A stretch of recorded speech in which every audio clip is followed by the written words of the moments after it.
I'm going to kick us off. Thanks to everyone for coming, most especially our panelists. I want to leave all the time for them. I'll just say a few things. For those of you who don't know me, I'm Paul Townend. I'm the Dean of Undergraduate Studies.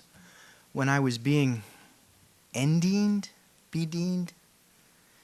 up last spring, I landed immediately right in the middle of a lot of conversations on campus about student success happening system level and up in Raleigh and around here, mostly involving administrators and being about, as it turns out, graduation rates and retention rates and efficiency and time to degree and these kinds of questions.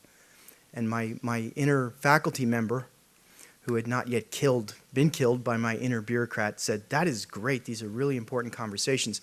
We also, though, I think, need to hear from students about what student success is and hear from faculty about what student success is and how we define it.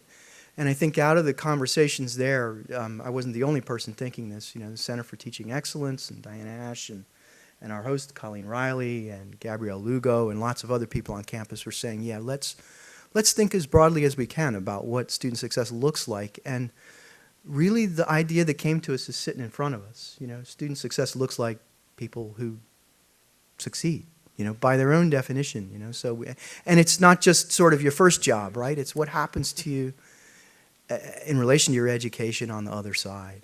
And I'm really, really happy that this group was willing to come from all over the place to talk to us. I know it's a small turnout, but we're preserving this for posterity, and we're going to use it, believe me.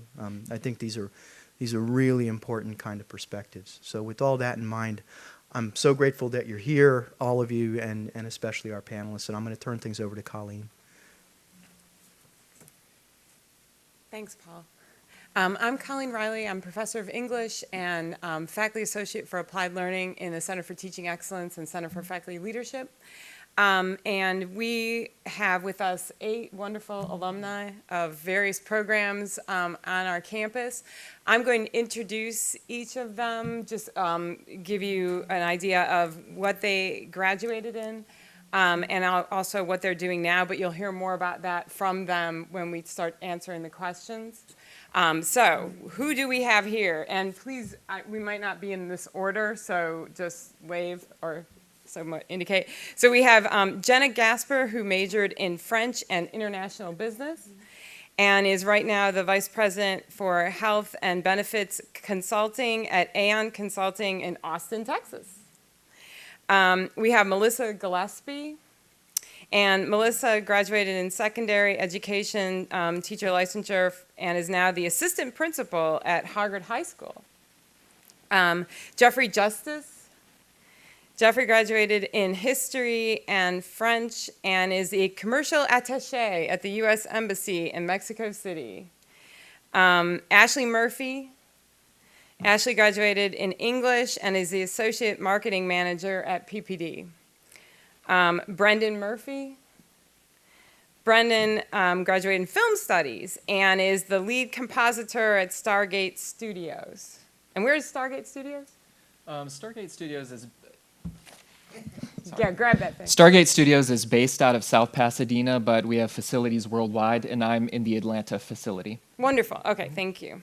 And then we have Chad Porter, physical education, and is a Ziegler certified motivational speaker and corporate trainer. Will Thompson, chemistry, and is the assistant director, Duke Proteomics. I knew you were going to fail at that one. That's all right. Nobody knows what that word is. I wasn't going to get it. I can't believe you put that on the sheet. That's kind of. I'm an assistant professor in pharmacology and cancer biology at Duke. Wonderful. Thank you. Okay, and Rocco. Give it a try. Quaranto. Business, concentrating in entrepreneurship and business development, and is the co-owner of Tama Tea and partner and CMO at Peña Mediterranean Grill franchise. So, thank you very much for coming. So I guess I'll stay up here so I don't have to grab the microphone from someone else, and ask our first question, and maybe we can just start on this end and kind of go down the line. So we were wondering and what part of your academic experience at UNCW most contributed to your current long-term success? Are we starting here? Yes. I wasn't paying attention, sorry. That's I guess okay. I need to drag this up here. And I also didn't want to- I guess that I probably took a non-linear approach to attending UNCW. My undergraduate degree was actually from Chapel Hill in political science and American studies, and I decided that I wanted to be a teacher. So I ended up at the secondary licensure program at UNCW, and it was such a drastic difference from my undergrad experience. And what was so important for me is that when I entered UNCW, I really felt like I was their student and they knew my name and they took the time to go out of their way to make sure they asked how we were doing. And it really focused on teaching as opposed to being a research university. The education program very much was like that here. And I feel like that was one of the reasons I was successful when I left. But one of the things that they did for me that probably helped to my long-term success, for those of you who probably aren't aware, New Hanover County is very difficult to actually obtain a teaching job in. We have hundreds of applicants, and it's very difficult to actually land into one of those positions. So they provided excellent exposure, amazing networking, and they made sure we were out, we were part of the community at large.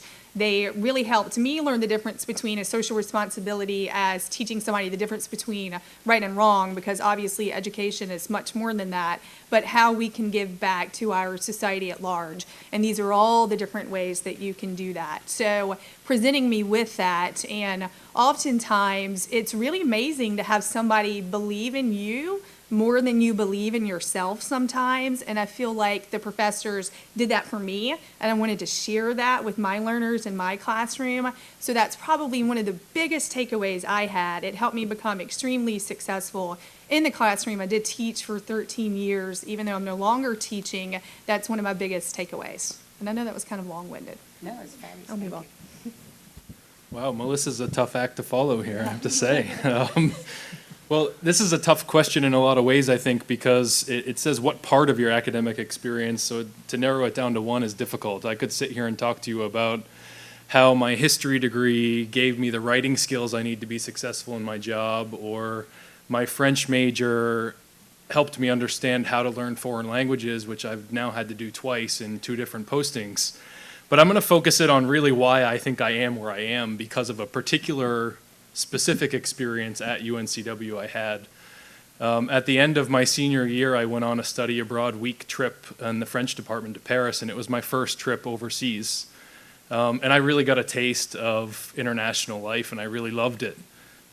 Since then, I've been to over 30 countries and lived in 2. And I had a good job before I decided to join the Foreign Service, but for some reason, I had this drive to live abroad. And I really think that drive to live abroad came from my very first trip here on a study abroad trip at UNCW. And since then, I've been thriving in this job, experiencing different cultures and people, and living and working outside the U.S. And I really attribute that to my 1 week-long trip here. So that's the answer I'm going to give in this question. So I'll just say ditto to what they said, but to add on that, I don't know if you guys are similar to how I was. I had no clue what I wanted to be when I grew up. Quite frankly, I still don't really know. I'm 32 and I'm still trying to figure out. But the point is, you're trying to graduate, you're trying to figure out, there's so much pressure to get a job, and it's so hard to narrow down where do I want to go, what job do I want to take. I majored in international business because I thought, well, at least this would give me exposure to other disciplines in business. But at the time, I didn't really make the connection how valuable that was. A specific professor who actually passed away several years ago, but he taught personal selling. And it was really instrumental in the fact that he sat me down one day, and Melissa talked to it about the personal connection and that you really feel like it's almost like a family community here. Sat me down and said, have you ever thought about doing sales? And I'm like, I don't know, like, what kind of sales, And I had no really gauge of what that would look like. But he really helped kind of narrow down and help me navigate the broader world out there, and help me, look within myself to identify strengths and opportunities, and really helped push me in that direction in such a bold way.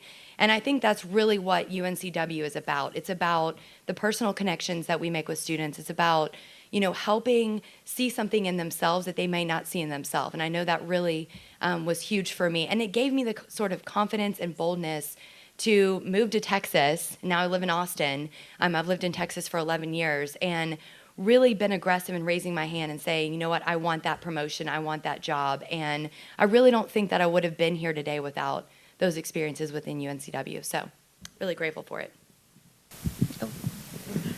Great. For me, I would say, can you guys hear me? Okay, for me, I would say that my biggest experience at UNCW that shaped my career and just kind of who I am as a person today is participating in the honors program. That was something that I was accepted into as a freshman, and like Jenna and Melissa talked about, the honors program is approached like a family. It's a family atmosphere. So I was part of a group when I arrived to campus. I would say the student body was much smaller probably when we all went to school here, but even though it was a small campus, it was nice to have almost a smaller group to be a part of and have like a family unit that you were a part of, almost like being on a sports team or something like that. And the honors program offered a lot of different academic experiences than you might get with your average course of study. So you would take different classes, or you have kind of like enrichment experiences that you would take, and that sparked my curiosity in a lot of different ways that I wouldn't have normally been exposed to. So that was really, really beneficial to kind of lead me in a different direction than I would have normally gone in with some of my studies. And then also through that program, when you're a senior, you have to do, and I don't know if this is still a requirement, but back in my day, you had to do an honors thesis. So to graduate, you basically do a semester-long independent study where you have to make your own schedule, take your own time, and write a paper for the entire semester, and then present your thesis to a panel of professors and defend it to them. And that was a huge learning experience for me because, in the job world, I'm sure everyone can attest here, time management is key. And you're basically given projects and you have to figure it out from A to Z on your own a lot of times.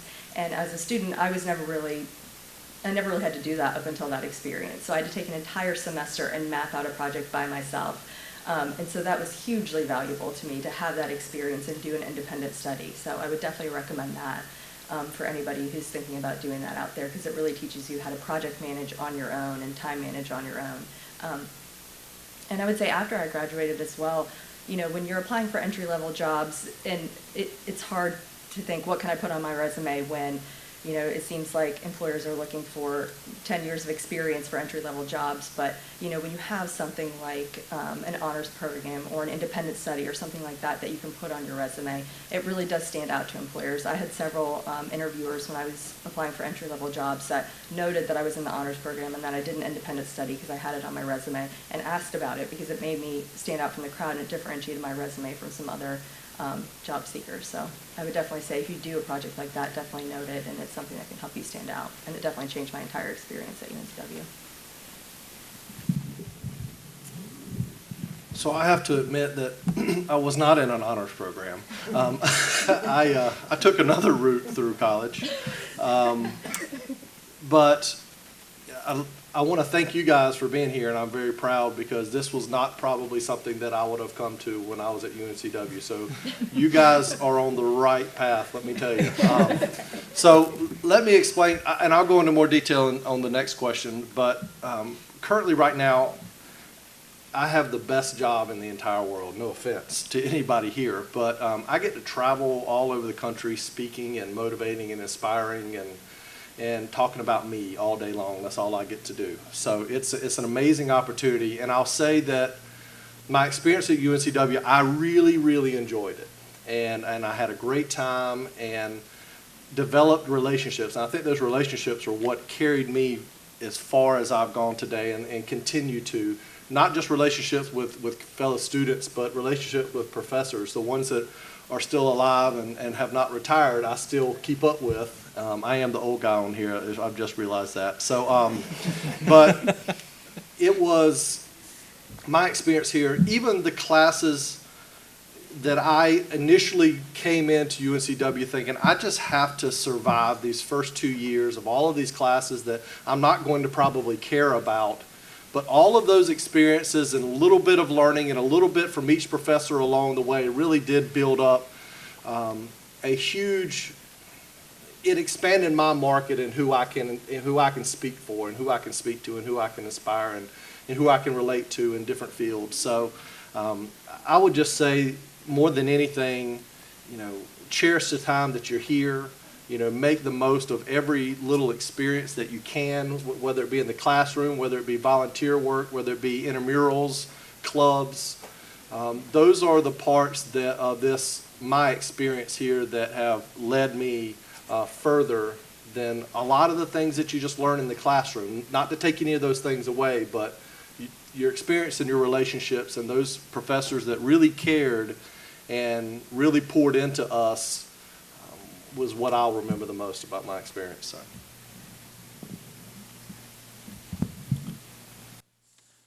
Hey guys, so I am in the film industry, and I hear a lot of debate when it comes to education for film studies.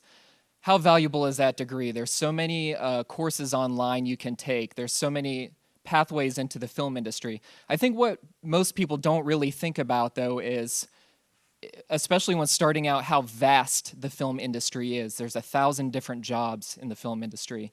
And so really, the invaluable part of coming to a university is having a sort of a safe environment where you can play in all different parts of that discipline and kind of figure out what you actually have an aptitude for. So one example I want to pull out specifically about my time at UNCW, one of the very first things I did was collaborate with Dave Monahan on a project called Ringo, which was a found footage movie. And it was one of his professorial projects he was doing, and I just volunteered to be involved with it. And as part of that project, it was collaging a lot of pieces of footage together that we found from other sources. I got to use a program called After Effects for the first time. I had never used this software before. I knew nothing about it. But what I started to realize is my head exploded, basically, when I saw how I could manipulate pixels and create all these amazing effects and graphics. So I can almost draw a direct line from that experience. I just dove in head first. Fast forward a year, I worked with another professor, and then I was the effects guy on that professor's film. Dove even deeper into the software. Fast forward another year, my first job out of college, I got a job doing graphics and effects for corporate branded material in Wilmington. Then I moved to Atlanta, started doing effects and graphics for bigger companies. After that, I started working on independent features doing visual effects using the same software. And today, I work on 24 Legacy and The Walking Dead and a bunch of other shows using the same exact software package that I opened for the first time just because I went out and had the opportunity to collaborate with that professor. So I can say, just to recap, you're exposed to a variety of different tools in a setting like this that I probably would have never been exposed to otherwise. And maybe I would have picked it up eventually, but maybe it would have taken another 15 years to do so. So I can draw almost a direct line for, literally a line from that point forward, how, being exposed to that software package has basically supported my career for the last 12 years. I'm Will Thompson, work at Duke. Any science majors here? Chemistry especially, but anybody science major? No? Zero? Oh, okay, we got some hands. Awesome. This may be useful for everyone, maybe not. So it's actually hard to be at this end of the table. There's been I've learned a lot already. So I want to talk a little bit about the opportunities here for research. And prior to coming to UNCW, I didn't really know. I knew I wanted to do something with science, but I came, frankly, to UNCW because of the swimming diving program. I swam for Dave Allen, and he made me an offer to swim here, and I didn't get an offer from other schools, so here I was, right? So quickly after getting here, though, I realized a lot of the different amazing educational opportunities. So you may come here for lots of different reasons and then leave appreciating other things. And so one particular, I guess, two anecdotes. So I started working as a chemistry, so after, I guess, my junior year, I wanted to do research, and so I went to work for a group in the chemistry department called the Mackerel Group, the Marine and Atmospheric Chemistry Research Laboratory.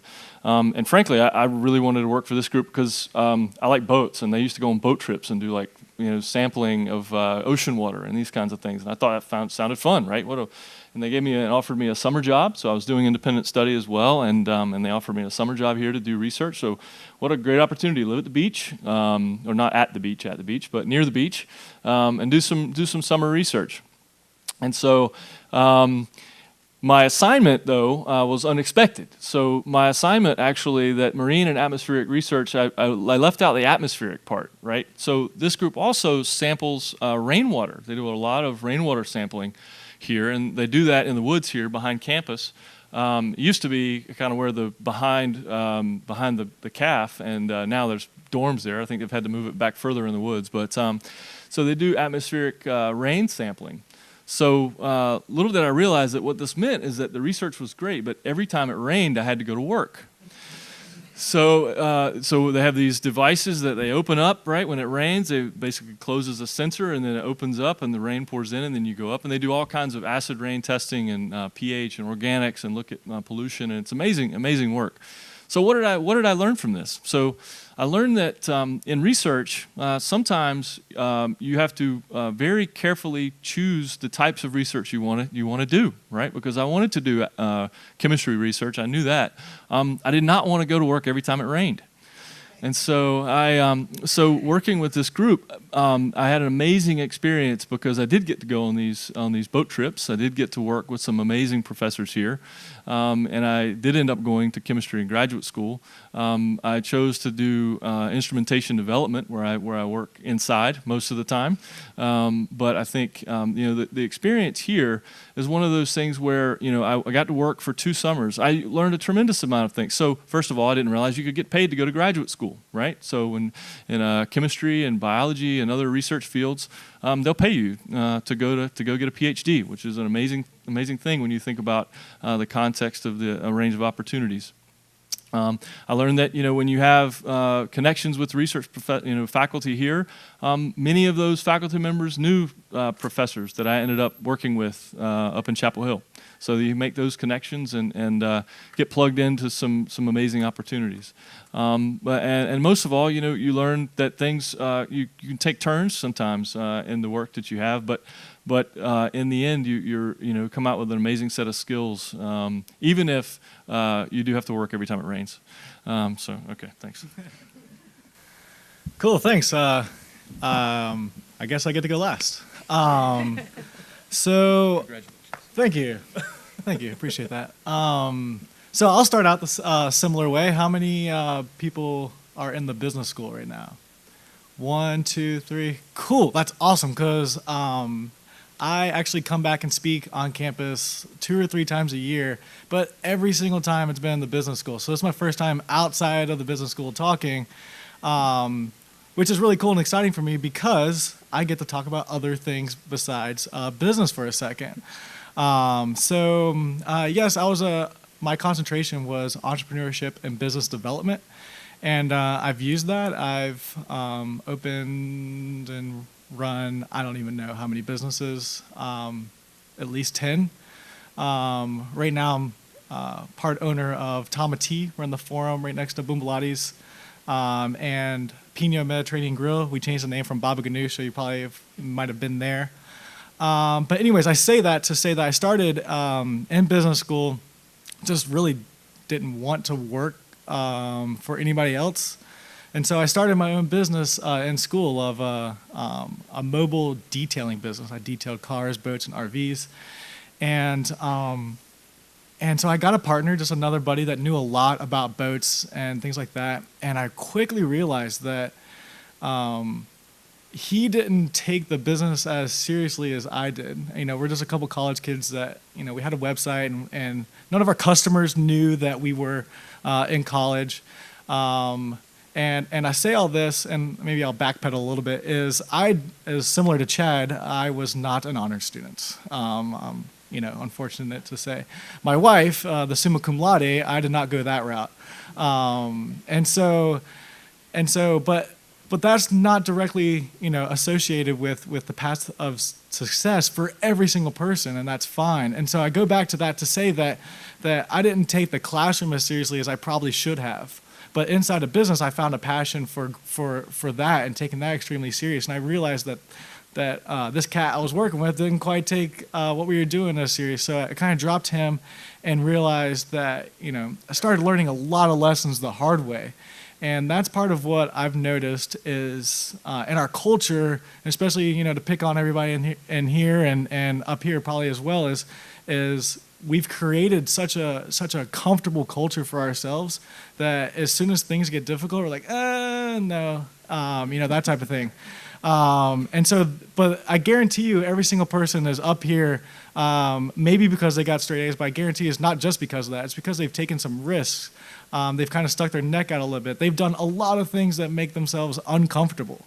And so part of that is, I think everyone here can probably agree that, grown-ups would say that anybody that's, going out and partying too much in college, they're probably not taking advantage of their opportunity of being at college. Okay, yeah, we can agree with that.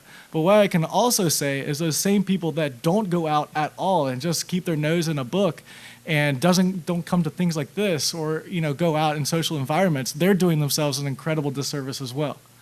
And so taking full advantage of the college experience, you will never get this experience again. It kind of goes by in a flash. And so truly enjoying it and taking advantage of it and learning those life lessons, the hard way, or even going out there and socializing and meeting people, because you bump into them later, even in your industry or what have you, that maybe you met at, a beer pong tournament in college, that type of thing. And so what I want to say is basically getting involved, and outside of your comfort zone is extremely important. I kind of, at the end of the table, this is the little nugget that I wanted to add into what everybody else said, some great stuff. And so, even things like this. So, it pays to be involved. So everyone that is coming today, I got a free cup card to go to Tom T. So I'll give you that after. But basically, yeah, that's what I wanted to get across is, do everything you can to kind of get out of your comfort zone a little bit and try something else. If you're inside the business school, go take another class. Outside of the business school, maybe come in there and do a professional selling or that type of thing. So actually, that's a really good segue into our next question, which is to talk about something that was either a turning point or a challenge or something surprising in your trajectory since you left school that you handled and how your education or other experiences helped you to deal with that and come out, on the other side more enriched and maybe even more successful. So maybe Rocco, we'll start with you. Oh, sure. So you Everyone won't be loves my last voice now. Cool. I thought I was going to. All right. You thought you were off the hook. So now I got to think a little bit. All right. So. All right.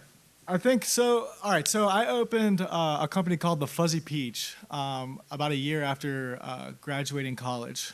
We took that from one location to 5 in town, and then we started franchising. We opened up 20, and we had signed 40 locations across the country. At that point, about 4 years into it, we sold the company to a publicly traded company. I'm actually extremely sad to say that I drove past it on the way here, and they had changed their name. I was kind of explaining it to my partner because I called him on the way over here. I was like, you got to be kidding me. I was like, it's like your daughter went off to college and then met some tattooed dude and lives in a trailer and does drugs now. It's like, it's really sad. It's really, really sad. I thought we set her out on a good path. But anyways, besides the point. So we sold that company and I was like, cool. It was like awesome and horrible at the same time. It was like, I have no idea what I'm going to do now. And so I went off and I joined a venture capital firm for a little while. And then I got offered a job to be a president of a medical device company in town. And because my wife is a teacher, and so her idea of of a career is not mine, and we kind of have butted heads for years until she's finally figured out that this is what I'm going to do.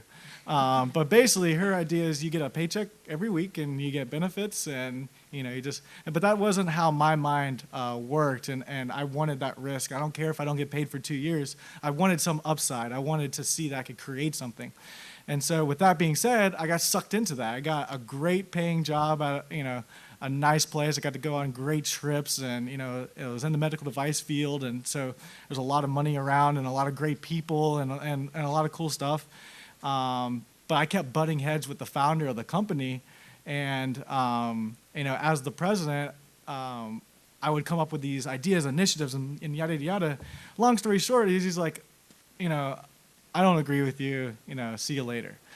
And so I was like, that sucks. And so, I was like, man, that's what I've been telling her the whole time. Like, just having a job doesn't mean necessarily is secure, in my mind at least, right? And so I was like, gosh. And so that was kind of like a kick to the gut.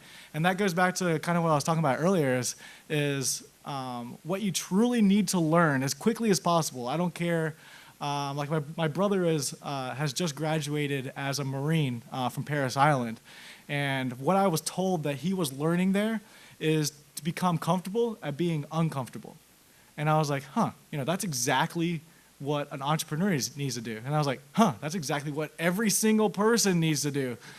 Become comfortable at being uncomfortable. Because life will become uncomfortable. I don't care what comfy, cozy job you're in. I don't care, how much money you have, how little money you have, how great you look, how horrible you look. I don't care. Life is going to get uncomfortable, and so the sooner you can take a deep breath, shake it off, and then find the next path.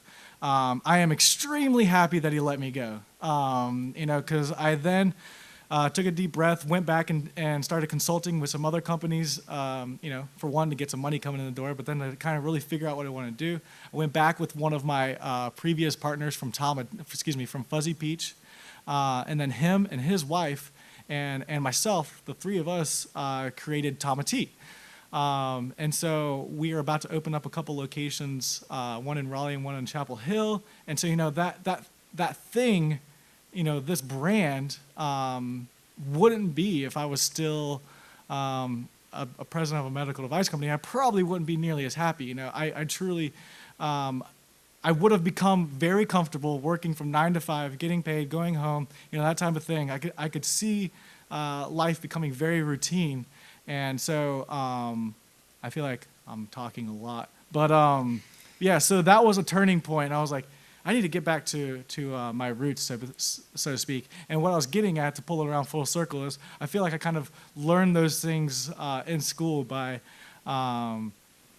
becoming comfortable being uncomfortable, by starting my own business and learning those lessons on my own. This way, are we going to loop around? Yeah, we'll keep going. Okay. All right. Great. So I don't want this to turn into a depressing session, but you're going to get laid off at some point. Yeah, likely.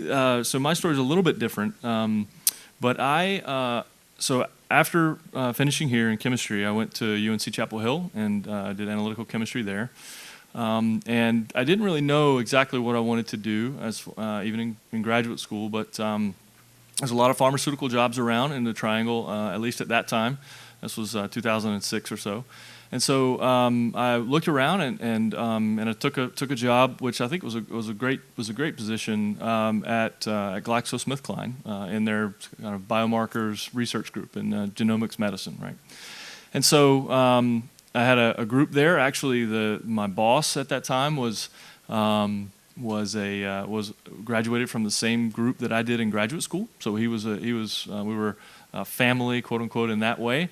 And he, we had a great group there. He was a transnational manager, so we had the opportunities to work with people in the U.S. and the UK, as well as in Philadelphia.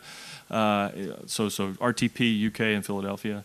And so I just sort of settled in, and sort of family situation being what it was. We'd gotten married a couple of years before. We had our first child that fall. And I had been to work with this group about 2 months. We have a town hall meeting, so it's a bigger arena than this. And they bring us in, and it's our little group. We have about 14 people in a room of about 600. And they had a slide that they showed, and they basically said, core business units, and we had just gotten a new president of the company. And they're sort of advertised saying how they're gonna change things, how the company is going to be more healthy, streamlined, right size. I call it right sizing, right? You've probably heard that term, right? Right. If you ever get right size, you know what that means. So we found out that in the bottom left-hand corner, in like bold red with like a circle around it with a little slash through it, was like our group. Because we were going to be right-sized, because we were no longer a core business unit. And so I went home and I talked to my wife, and I said, I think, honey, I want to get back into academics. I want to move into academics. And she says, Will, you have a 2-week-old child, and if you can get a job at GSK and stay there, you're going to stay there. And so I reflected on this a little bit, and I said, okay, maybe going out and doing something adventurous is not the exact right move at this time. So I stayed for a period of time. What does this have to do with UNCW? So here at UNCW, I had mentioned that I was a swimmer, and we learned about sort of time management through similar things as with the honors program. I think you basically have a full-time job if you're an athlete, just like you have extra demands on you.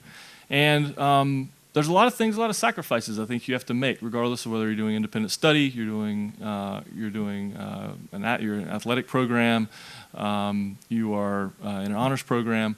There's a lot of demands on your time, and I think you have to reflect seriously on how those demands on your time. And every now and then the ball drops, right? Every now and then you have to take a differential expressions mathematics class, differential equation class, and you're maybe not able to make every class because you're traveling for swimming or something, and or other reasons. And so you have situations that present themselves as difficult. All right, and so this was a situation in my life that presented itself as difficult, and I have to admit that I was fortunate as a kid. I didn't have a lot of difficulties in my life growing up. And so one of the things here was when you're presented with a situation where you have to make a choice, you have to stick with it, right? So I stayed at GSK for about 5 months. And then my boss who was at GSK had said he had gotten an offer to start this new thing at Duke, and we were going to start a lab at Duke, and he was wondering if I'd come and start it with him. And so this was a risk. So this gets to the new thing where this is a brand new situation. And I went and I talked to my PhD advisor, and I said, JJ, Arthur wants me to come and work with him as well. I think it sounds like a really good opportunity. And he looked me square in the eye and he said, yeah, because it worked out so well the last time you went to work for him. Right? Remember, he was my first boss at GSK, right? So it ends up it was the right move. So I've been at Duke 10 years, faculty position now for 5, and it's all because you have the ability to take risks. And so I think the important thing is opportunities here at UNCW are going to present themselves as challenges many times, and how you kind of step to those challenges is what is going to define how you're able to handle them later in life. And you won't know it at the time. I don't think you'll see them as a class that's missed or an assignment that you didn't do as good of a job on as you could have because you've got other demands. But those challenges teach you a lot about how you're going to be, about things that you'll have to face later. So that's what I have. Thanks. All right. So I think the story of how my education here at UNCW kind of got me through an unexpected time, a time I didn't see coming. It's I guess you'd say it's very much a textbook example. So I went to school here, and as I mentioned before, I had started to specialize in post-production. Really developed those skills, got a job right out of school doing content for the web, and did that for several years after school. A couple of years after that, after building a whole network here, really sinking my teeth into that and finding opportunities that way, I decided to follow a woman who is now my wife to Atlanta, where I had no network, knew nobody, and just kind of dropped everything here, left my job, and went to Atlanta just to basically start fresh. So during this move, I was basically faced with a situation of, needing to get an entry-level position and starting to build a network from scratch. At UNCW, one thing that it was absolutely invaluable was that I was able to do a lot of different things as a film student. Even though I'd kind of settled into this aptitude doing post-production, I had had a chance to, run a camera in cinematography classes. I'd had a chance to do lighting. I'd had a chance to direct projects. I'd had a chance to, collaborate as an editor with professors. So I actually, it made me realize that I actually came away from all of those experiences and experimenting with a very well-rounded understanding of how to put a media project together. And that really allowed me to cast a much wider net looking for that entry-level position. So the first position I ended up getting, it was an opening for somebody who was a generalist and could do editing, who could do graphics, who could do videography. And because of all the classes I took here, I had a little bit of experience in all of those things. And it was a perfect match. I ended up getting that job and then beginning to build a network from there until I could move more and more into the specialty I wanted. So in short, just the ability, again, to experiment and get get a really well-rounded sense of how the industry worked as a whole was absolutely invaluable. So if I had to explain my trajectory of my career and my life, if you've ever walked out of Walmart with your parents when you were a really young kid, those little gumball machines, and they got the super bouncy ball. So you bought the little super bouncy ball, and then you went home and got into the shower, into the bathtub. And we had the glass doors and everything. And if you were to throw that bouncy ball as hard as you could in all the different directions that it went, that would pretty much describe my life and my trajectory of my career. So,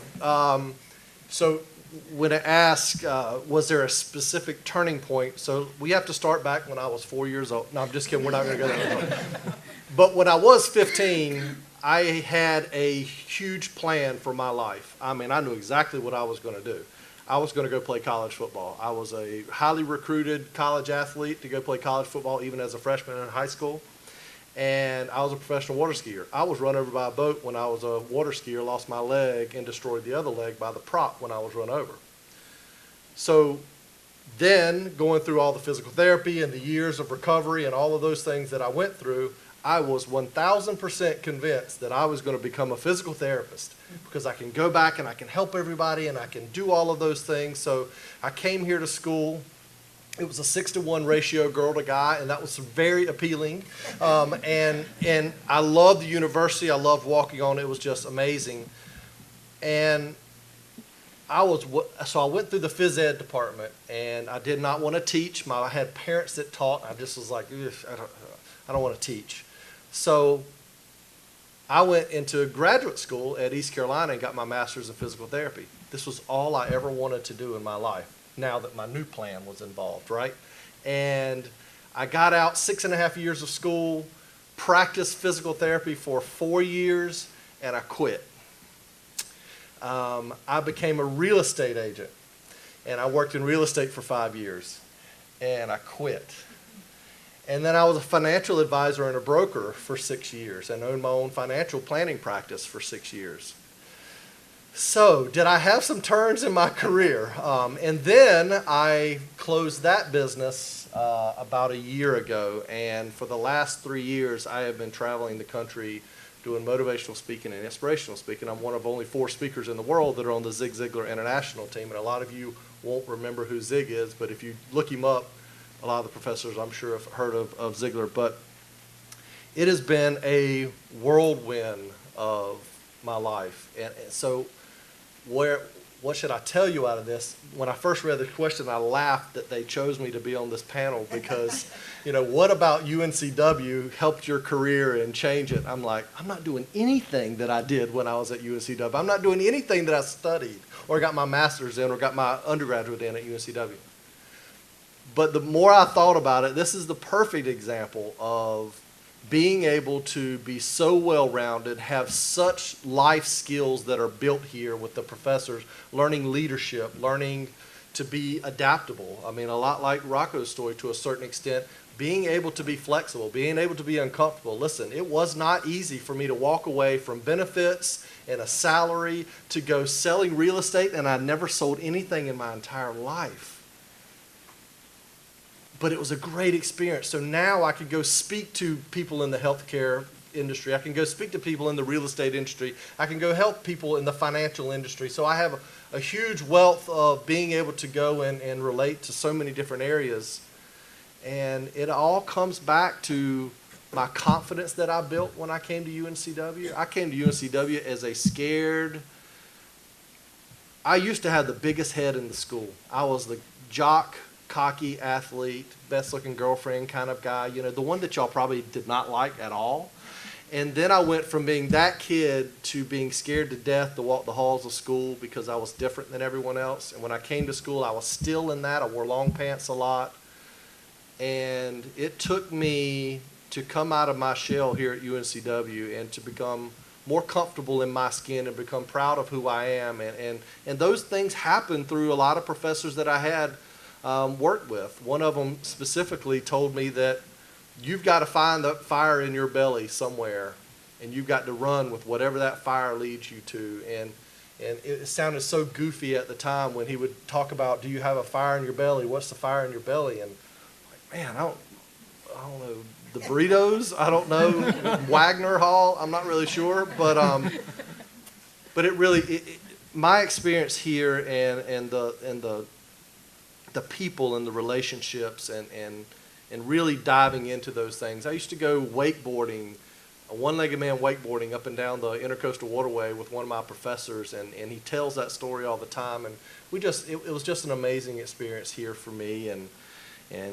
And if I could leave you with just one last little quote, and Zig Ziglar came up with this, it's probably his most famous, that you can have everything in life you want if you'll just help enough other people get what they want. And I don't care what area of life you're in, you're going to have those opportunities to serve other people, to help other people, to be there for other people, whether you get paid to do it or whether it's in the community. But you can have everything in the world you want if you'll just help enough other people get what they want. So, thank you. I would say that I guess the most surprising turn that my career has taken is the job I'm in now. I was an English major in school, and if you would have told me when I was, 20 to 22 years old that I would be working in a scientific or medical field, I would have laughed in your face. In school, majoring in English, took the absolute minimum requirements of science and math. I was like biology 101 or whatever it was. Thanks, goodbye. Done with science. College algebra, very basic, took that, didn't get a great grade, got out of it. And kept on with the classes I enjoyed in English and communications and things like that, and I focused on professional writing and journalism. And actually went into marketing out of school, which was kind of unexpected as well. I saw a marketing assistant job and needed a paycheck basically, so I applied for it and got it and found that was something I liked. So I worked in the marketing field for probably about 7 years in various roles and different jobs, and I was contacted by a recruiter from PPD through LinkedIn about 2 years ago now. And I honestly, I'm no Will, I did not know a thing about drug development or really had no scientific background whatsoever. And to be honest, did not really know a lot about what PPD did. I knew it was a big building downtown. They did science. That's pretty much all I knew. So, I was very much ready to move on in the role I was in at the time. And so the recruiter said, do you want to have a phone call and have a conversation about this marketing role we have open? So I talked to her about it, and it was actually a contract position. So she said, we can guarantee that you'll have a job basically if you get this role for the next 8 months. After that, we can't guarantee anything. And I was in a stable job at the time. Again, I was ready to move on, but it was stable, and I knew I would have a paycheck for the next however many years I was there. But I knew PPD was a great employer. I knew it was something new and something different and something I could continue to learn at because I didn't know anything about it. And I just decided to take a risk and say, okay, and I went and I interviewed there, and I did a lot of research on their website and Googled a lot of things before I went in for the interview, and ended up getting the role as a contractor. And I was a contractor for the first 8 months and ended up getting a permanent position after that. And I've been in that role for a little over a year now, about a year and a half. Which, was an enormous risk because I left a stable job and went into a field that I knew absolutely nothing about. But, I would say from my experience at UNCW, my thirst kind of for learning and, learning how to research and dive into topics that I wasn't familiar with. And, we've talked about being uncomfortable and putting yourself in uncomfortable positions. I, too, learned that at UNCW. And that's something that 100% applied to this job. Like I said, I knew nothing about what PPD did. I knew nothing about the industry, but I, in my spare time, would research as much as I could, Google all the scientific words that I honestly didn't know, what they meant, and I would just do as much research as I could in my free time, and figured out, got up to speed on the industry pretty quickly, and now really, really enjoy the industry and love my job there. I mean, I'm very much passionate about what PPD does now, and it's a wonderful place to work, and I would have never in a million years pictured myself working there or pictured myself in any kind of scientific or medical type of field. I never in my wildest dreams would I think that. So, I would say be open to different career paths, and, you might find yourself in something you would never imagine, but, be willing to take that risk and jump in because it could land you in a place that, you're really happy with and you really end up loving. So I currently live in Austin, Texas, which is super exciting, and I know a lot of my friends up here still live in the area. But I'll kind of give you a little background. So I work at a firm called Aon Consulting. Probably a lot of you haven't heard of it. We're a rather global firm, but essentially we help people manage risk. So we manage business risk, and then we manage what we call people risk. And what that means is I essentially help companies offer the best benefits and the best compensation to their employees and help stay them competitive with the market. So probably a lot of you are covered like on your, parents' healthcare plan right now, but eventually when you look at a job offer and you're looking at kind of the total package, that's essentially what my company helps do. And I'm really at the front lines of that. So essentially I meet with all different types of organizations across various industry verticals, and I basically sell our consulting services. So I really convince them that we're the right firm to partner with to manage all these complexities in HR, benefits, et cetera. But kind of how I got there, so going back to, again, I think the reoccurring themes here is taking risks and, being bold and, stepping outside your comfort zone, which we could all agree UNCW really helps and allows us to do that. But essentially, back to when I was saying, hey, I need to get a job.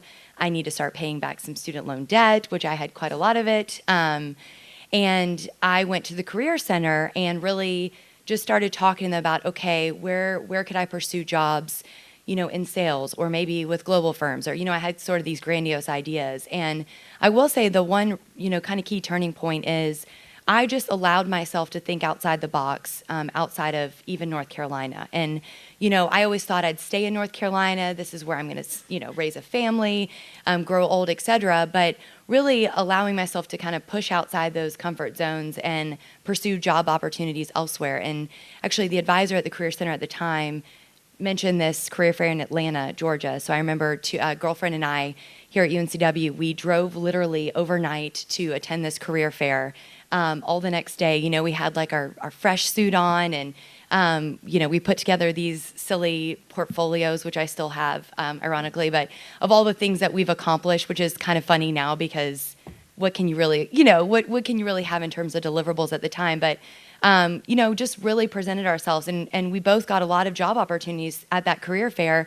And my point of sharing that is I didn't necessarily envision this was my path, that I would be living in Texas, that I'd be in healthcare consulting, that I'd, be managing people, all those things. But I think it's just, stepping out on the ledge and taking opportunities where you see fit. And, sometimes you got to push yourself. I've realized that as I get older, it's a little bit harder to step out and take risks, but just keep reminding myself of that sort of young spirited person back then. But I'll say when I moved to Texas, we were kind of joking about it. I majored in French as well, which everyone laughed at. They're like, you live in Texas. I actually moved to San Antonio, which if anyone's been there, the majority is Spanish speaking. So it is not English, it's Spanish. So quite the cultural shift for me.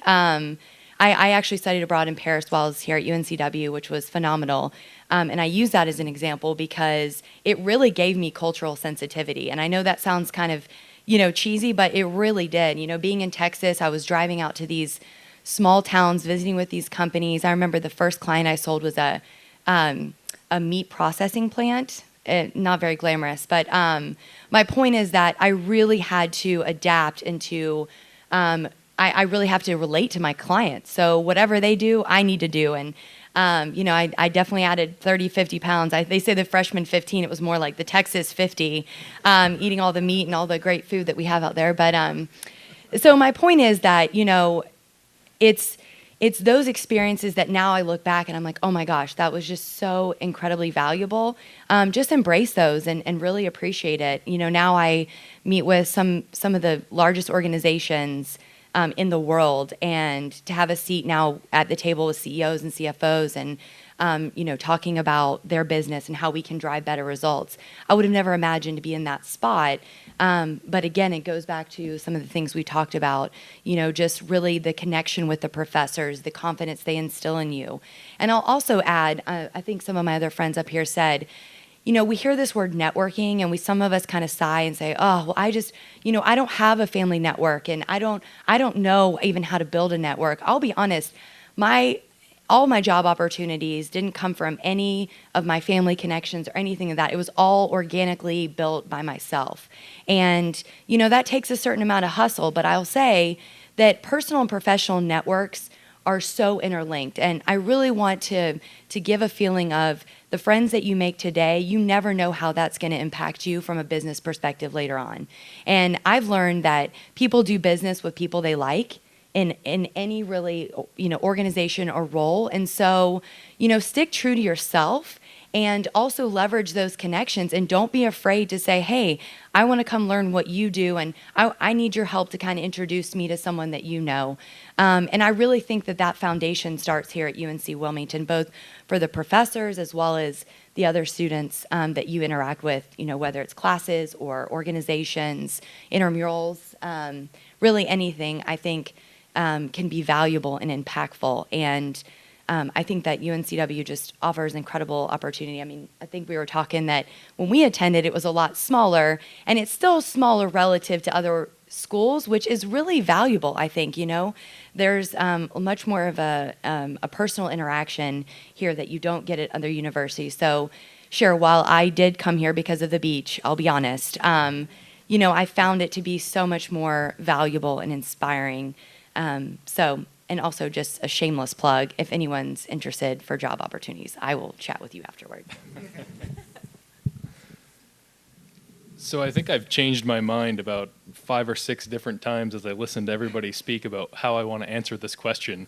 And I think the best way for me is to just talk about the confidence that I built in my UNCW experience and how that has helped me in every single critical turning point in my life. As you hear from all of my fellow panelists, life and careers are messy, and the path is meandering. And I didn't know where I was going to end up when I was here at UNCW. I had some broad general ideas about what I wanted to do, but I had absolutely no idea where I was going to look for a job, how I was going to do that. But the key point for me was just building the little pieces of confidence throughout my experience. And I think I just need to tell a quick story about how that UNCW experience helped me build confidence. So I was a transfer here. I transferred halfway through my sophomore year after taking a year off. The first school I went to was Fordham University in New York City. I went there to play football, and I got hurt. And after I got hurt playing football, I didn't really feel like I fit in at the school anymore, so I left for a year, and I went back home. And I started hanging out with all my other high school friends who didn't go to college. And I started thinking, if I keep doing this, I'm going to be on a really bad path. So I found UNCW on the internet. I applied, and I didn't get in. And I was so unhappy. I knew I was so sure that's what I wanted. I called the school, and I said, why didn't you accept me? I know I have good enough grades to get in. And they said, well, you got all zeros in your second semester at Fordham, so your GPA is horrible. And I said, no, I withdrew from my classes. I didn't go to school at Fordham the second semester. So they said, no, your transcript shows all zeros. So I went to Fordham. I talked to them. I never officially withdrew. I had made a mistake. It impacted my grades, of course. So I got them to change my transcript, officially withdraw from the classes. I called UNCW and I said, hey, I got Fordham to change my transcript. Will that get me in? Yeah, sure, send us a new transcript. So I did. I got in. I was living in Maine at the time. I packed my old Chevy Suburban with everything that I could fit, and I drove to Wilmington, North Carolina. I had no money. I found a job here. I worked my way through school, and I did it for me. And every single small success along the way helped me build confidence. So that later in life, when I made these life choices, when I left a good job with young kids to take a chance on a career in the foreign service, and I brought my family to Istanbul, Turkey, and we got off the plane and I saw the horrified look on my wife's face, who had never lived abroad, with 2 small kids screaming in the backseat of the van, thinking, what have I just done to my family? I think back on the confidence that I built at UNCW and how you have to have confidence in your decisions to take this risk, because life is about putting yourself outside of the comfort zone, as Rocco said earlier. And you may not realize those successes now as students, but you should be proud of every little individual success you have here, because you will draw on those successes for the rest of your career, I think. So that's my answer. Well, I do feel like I'm a little different than the rest of the panel, because I've been someone who's always been incredibly driven. I knew exactly what I wanted to do. I set goals. I obtained them. I knew I was going to be a teacher. This was my pathway to take me there, and that's exactly what I did. And in teaching, it's not necessarily a vertical career. You don't have necessarily any way to go up. Everything's horizontal. It's not like you're going to receive more pay if you become the lead teacher in this position. So it's very difficult to move within that. So I feel like I did really know what I wanted to do, and that's okay too. So it doesn't matter which pathway you take. If you're very driven and you know what your pathway is going to be, that's okay too. But also, if you haven't found it, there's nothing wrong with that. I used to always tell my students that, you need to take what you love, what you want to be. It could be anything. If you're an amazing graffiti artist and you want to be an expert in that, well, then you do that. You learn all the skills that you need to make yourself successful at that. So just kind of wanted to point that out, that there are other different pathways that you can pursue to be successful in your career. But if I had to pick a dream job, like one thing that I could do, it would be a professional student. I love everything about learning. If you could be a secret student and you go to universities and you just sit in that university for a year and you take their classes and you could critique everything they're doing in there, that would be the perfect job for me. It doesn't exist. Maybe I should be an entrepreneur and create that, but it would be absolutely awesome to do that. So I thought, what's the next best thing to that? And that's teaching. Every single day I was immersed in education. So if I had to take one takeaway from something that my UNCW education provided for me in my field, it's that to find your voice, and that your voice can be in the smallest little sector. It can be in a loud language. Your voice presents itself in a variety of ways. So I taught for a few years. I had 2 kids, and I was like, you know what, I'm going to stay at home. So I was a stay-at-home mom for about 3 years, the most boring thing I've ever done in my life. I know a lot of people have probably done it. They found true enjoyment in it. I did not. So I went back to teaching. And it was at that time frame I thought I can really make a change with my voice. I had a little more experience at that time frame. So I taught a couple of years, and then I was fortunate enough to win the honor of being the Regional North Carolina Educator of the Year. And that opened up a tremendous amount of opportunities for me. And one of those opportunities was consistently speaking with people in the educational field, doing a variety of professional development, but also winning a seat on the Governor's Teacher Council, which is very interesting because they like to hear what you have to say, but they never want to interact on that. And then the State Board of Education doesn't get along with the Department of Public Instruction. So everything's really kind of held in limbo. But I thought, what if I could use this moment to use my voice? And that's what I did. And I learned those skills from UNCW. So obviously, they taught me all the skills I needed to be very successful in my career. I was here as a secondary education major. That is exactly what I did. But they also taught me how to use my voice. So I use that as a way to talk about the ugly little truths in education that nobody ever wants to speak about. But now I had a platform and people could listen. And what did I have to lose? I had tenure. What were they really going to do if I started talking about these little ugly truths that existed? So I could speak about things like the legalized segregation that still exists in our school systems that nobody ever really wants to talk about, the socioeconomic status that often drives the demographic states of our schools that creates our overall academic achievement levels, the fact that charter schools exist for a reason. What is the real reason for that? And it opened that platform. Did they like to hear everything that I had to say? No. But UNCW kind of gave me that confidence. And that's also, being very uncomfortable in a situation because the General Assembly does not necessarily agree with what any of the teachers on the Governor's Teacher Council have to say. But you've got to be willing to take that chance and to say those things. And people listened.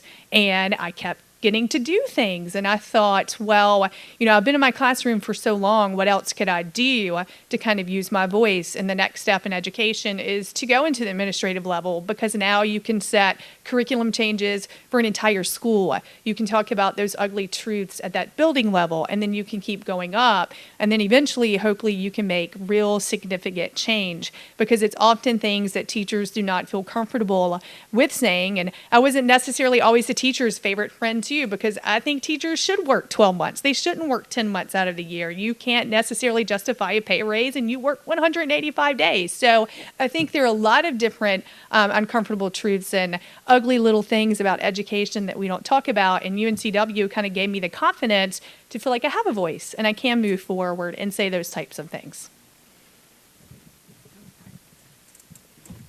So I will go over here. Thank you very much. We obviously have a wealth of knowledge and expertise on this panel. And so I'm pleased to open up the conversation for questions from the audience. And I will repeat your question so that we get it on the record. So I'm not just repeating your question to do it. So who would like to ask? And you can ask one panelist or the whole group, whichever you'd like. Yes. Okay, so what is the advice you would give to help somebody stay motivated when they're not really sure what their end goal is going to be, what it's going to look like? I can talk a little bit. Cool. So I was kind of thinking about this when he was talking about The Walking Dead. And of course, everything goes back to The Walking Dead, I feel like. And so imagine...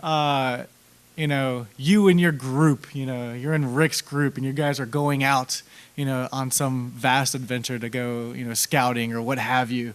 You're going to need a lot of tools probably, but you don't know what, right? So you don't know what is going to come up. You just need to kind of prepare yourself in what you think you might need down the line. So you're here at the success panel. You're driven somehow. I'm sure something drives you, and you'll find something, as you found out here. The bouncy ball of life is going to throw you all around the shower at some point. But if you give yourself the proper tools, you're probably going to need water. Walkers are going to come up. You might need a machete. Figure out the basics, what you're going to need in your path of the general idea of where you're heading.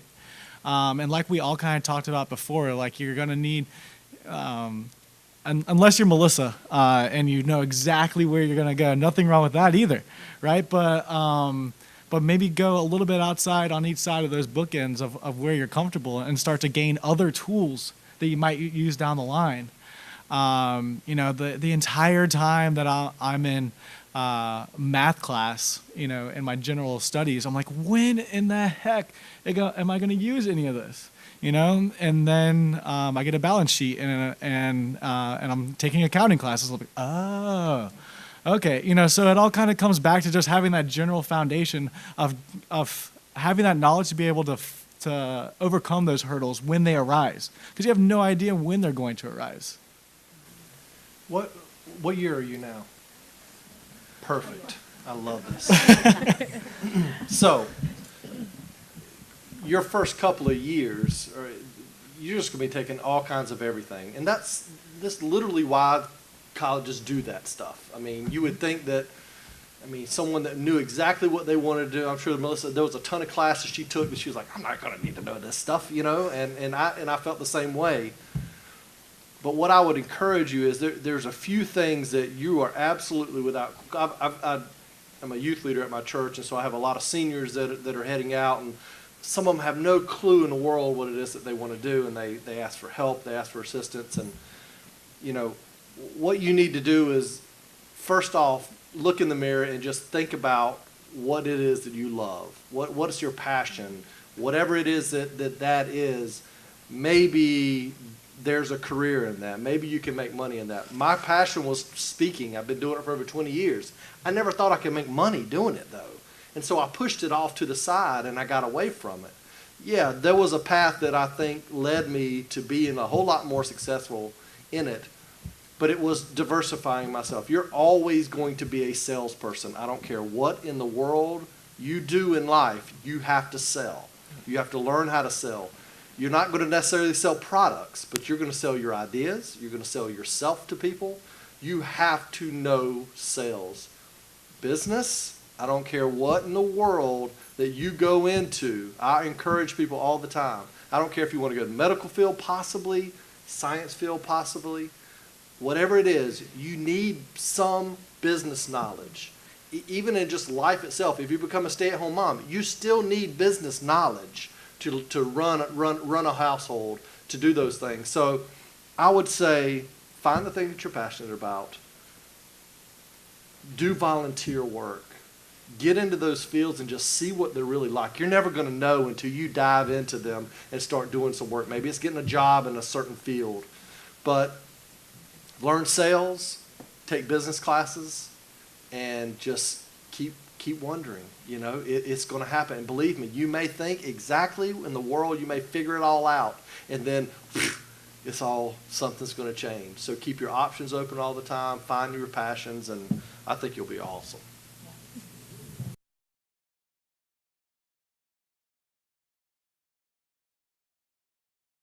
So I think I had ADD before it was popular, How many of us on the panel have? I think we all have probably had a little bit of that.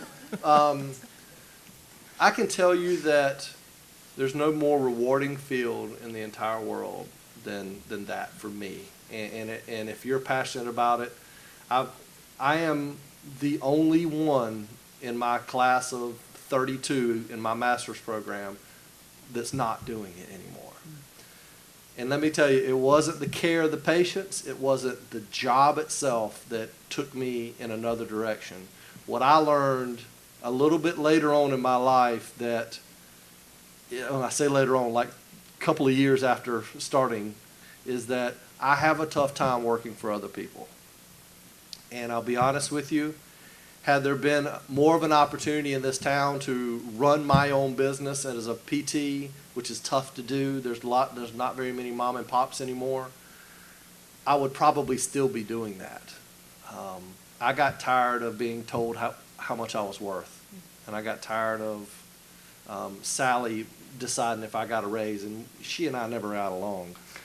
And so those are the things that, yes, it was the hardest thing in the world, and I was scared to death to call my mom and say, oh yeah, by the way, I know we've paid for 6.5 years of college, but I'm not going to be doing this anymore. And so it took a leap of faith and those type of things. But if you love it and you're passionate, and I would say do as many volunteer hours as you can. I had almost 1,000 or so, which may not be much, I don't know, it felt like a lot, of volunteer hours before I ever went to PT school, and it made the huge difference in the world. And I love that field. You're going to love it too.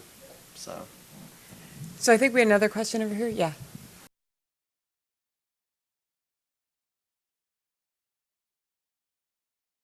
If you think you've got it all figured out, that's when you need to be worried, because life is nuts. And as soon as I get comfortable and as soon as things start going amazingly for me, something out of the blue is going to come and slap me in the face, and things are just going to all go crazy. So you just need to prepare, keep learning, keep feeling yourself, keep finding passions, keep doing all these things. And listen, there's not one path of life. Listen, I wish to God I had the life that my friends portray on Facebook and on Instagram. It ain't life. It's not what it's about. I'd like to have the life that I portray at times on Facebook and Instagram. So don't worry about that kind of pressure. You just got to be you, and life will just, you continue to make the right decisions, continue to make the choices that you know are correct. And things will change, but you're going to be amazing. Don't worry about those things, and don't try to compare yourself to everyone else. Listen, if you knew the crap stories in this group right here, I know they've got scars and they've got skeletons. All of us do. So don't worry about any of that. Yeah, just Lots add. of skeletons. Oh yeah, go ahead. I was just gonna just add. Instead of like phrasing it bouncing around, just view it as like stepping stones. So like we might have all kind of taken different paths, but I think it's more a function of learning from each of those paths. And I even tell my friends now, I'm like, you don't need to have your dream job today. It's about positioning yourself to getting to where you want to be. And every job opportunity, you take something from it. Whether it's my first job, I had the worst manager. I learned, wow, I can't work for a guy like that. And if that's going to be my manager, it's not going to happen. Or I learned how to manage my manager, which you'll find about that later. But it's very much the necessity. So I think it's just about using these things as stepping stones and figuring out, I mean, exactly what Chad was saying around, pursue really what gets you up in the morning, what gets you excited. If you're doing a job that doesn't get you excited, then it's okay to pivot and adjust. And it's okay to fail, and it's okay to start over in a completely new space. So I think it's just, we are adulting. We're just saying that, listen, life is an adventure, and it should be an adventure. If we're not having fun, then what is the point of that? So I think it's just finding the good experiences, kind of laughing at yourself, not being afraid to laugh at yourself, or pick yourself up, honestly, if you need to, and just keep on moving and do what you love. Life is way too short. Yeah, I love that question, because it just shows that you're reflecting already on kind of like what where you want to go, what you want to do, and it's kind of it's exciting, right?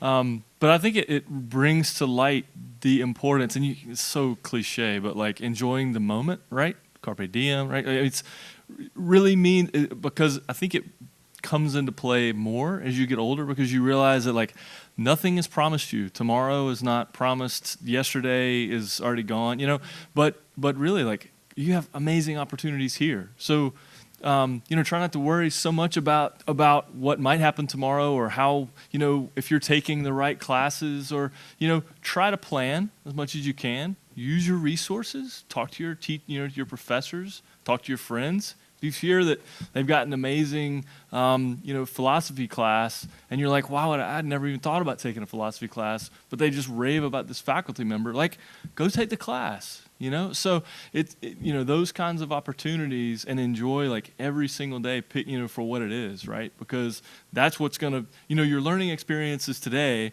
or maybe not actually today, but normally, are what is gonna, those are the things you're gonna be reflecting on. So I think it's important to have that vision, kind of think about what you want in the future, but it shouldn't be this concern, it shouldn't be like this overwhelming, it shouldn't worry you, right? I think there's a tendency, one of the biggest things I think we have in our society now, I think Rocco was touching on this, is, this idea that, everything has to be kind of in place and in order. And I think, my kids are on Little League, play Little League, like soccer, the girls, play baseball, play basketball, play soccer, volleyball. And, everybody gets a trophy, right? So, and maybe that's great, but life is not like that. Everybody doesn't get a trophy, right? And sometimes I think now in college is when people are learning that like everybody doesn't get a trophy. But that's okay, right? Those are important moments. But as long as you're thinking about it and using each day, that's really the key. I I'll just add one thing to that. There's an analogy that I really love that sort of deals with this question, because you hear everybody up here talking about risk, and that's what we're talking about. So it's like driving a car at night with the headlights on, right? You can't see everything that's between you and your final destination. That's all in darkness. All you can see is the lit area that's right in front of you. So maybe you have an idea of where you want to get eventually, maybe you don't quite yet, but you can see what's right in front of you. So the risk that you take is, you know that you're going to deal with what you can see, and then the risk is just what lies beyond that. All of that doesn't have to necessarily be mapped out, because as soon as you move the car through the lit area, you're going to see another lit area. So it's just kind of moving forward with the little bit you see ahead and not worrying so much about every final step that you have to take to get there. All right. How have people dealt with failure? I would say when I was in a job, I actually worked on campus here at UNCW for 5.5 years. I worked for Aramark, which is the company that does the food service. So no more wag jokes, everybody on the panel. So I did marketing for campus dining, and I loved my job very, very much. But I was ready to move on. I was there 5.5 years, so I was ready to try something new. And I went to another organization in town. And it was definitely, it was not a good career move for me. I went from, a big corporation, a huge international corporation, to a very, very small office with 12 people and not a lot of resources. And I was not supported in the way that I was at my job before, and honestly felt like I had failed big time. I had left a job where I was very supported, and I had a great network, and I had amazing colleagues, and I took a risk and thought, I want something smaller, I want a different pace, I'm gonna go ahead and do this. And it was a big failure for me. I did not enjoy that job, and I was not successful there. It wasn't the right fit for me.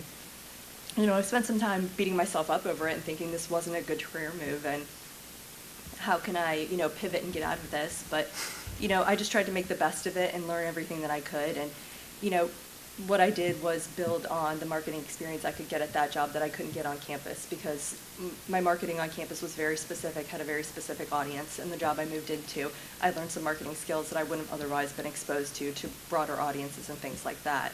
And that's a job that I was in when I was recruited to PPD. So, that job, although to me it felt like a very big failure, and I felt like I left this amazing job, what in the world was I thinking, and felt, a lot of times every day when I was going to work, why did I do this to myself?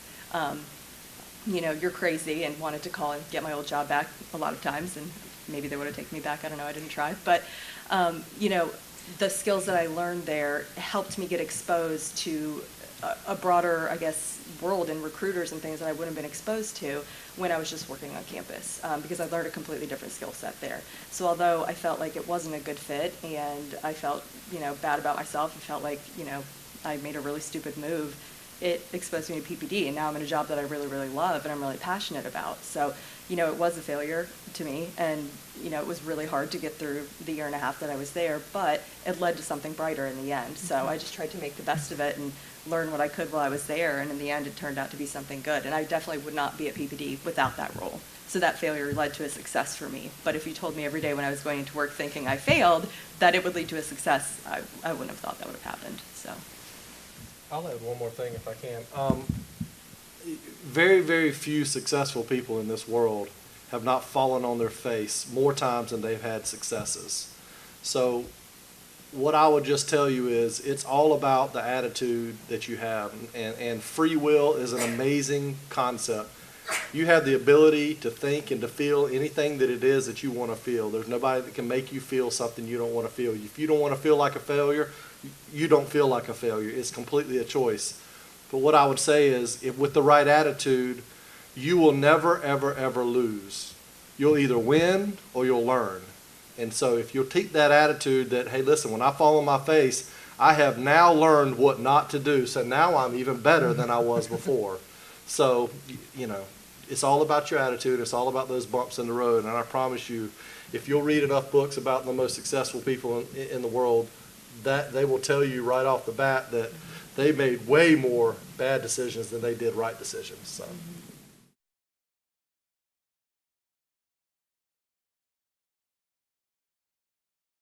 There are lots of different ways to learn things as specific as a piece of software, right? For me, it was it was spending, going to class and learning what they were teaching in class, and then just spending a whole lot of time outside of class, just teaching myself how to, taking on, to go back to the idea of being afraid of failure and not being able to do something.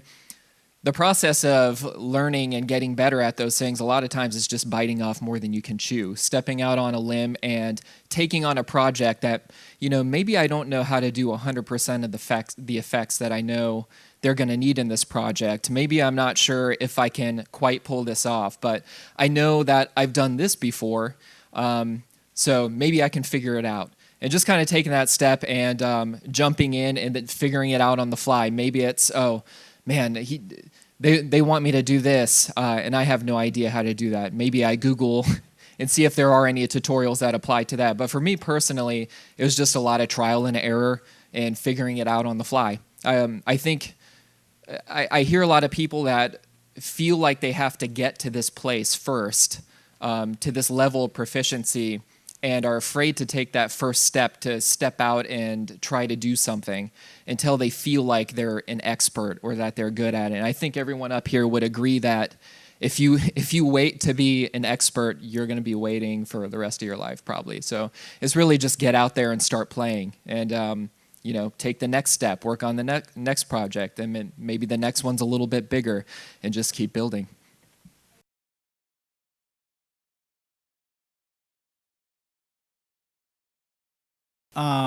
Honestly, I wasn't directly passionate about, frozen yogurt, for instance.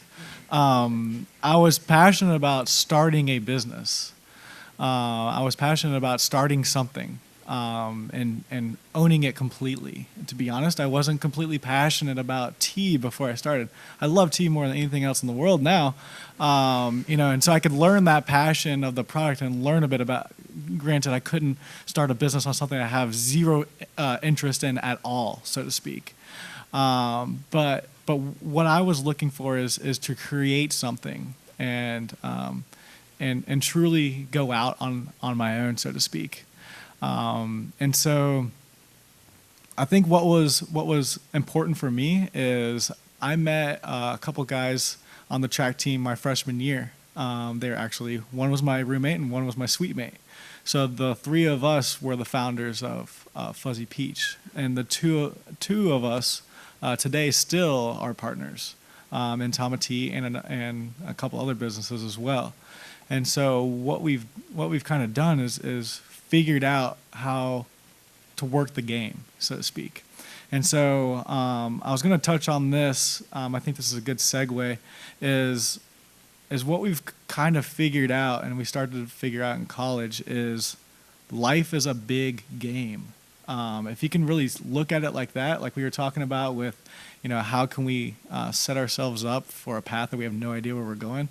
We'll just set it up like it's a game, Hate him or love him, Donald Trump, one of his things is like, we need to win more, If you think about that on a personal level of how can I win, not to say that any of our careers is your goal, for instance, but whatever your goal is, maybe it's, being a youth minister, maybe it's, what have you, your goal is not the title of your job. I don't feel like. I feel like your goal is who you want to become and what you want to do with that job or that life.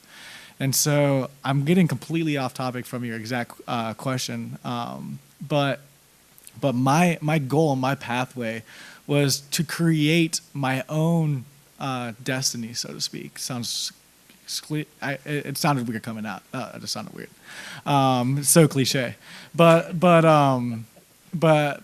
I felt like that was genuinely what I was after, and that's why I was so unhappy, 9 to 5, even as the president of a company. It still wasn't my company, so to speak. And so, but that was for me. Not saying that I know 100% that's not for everybody.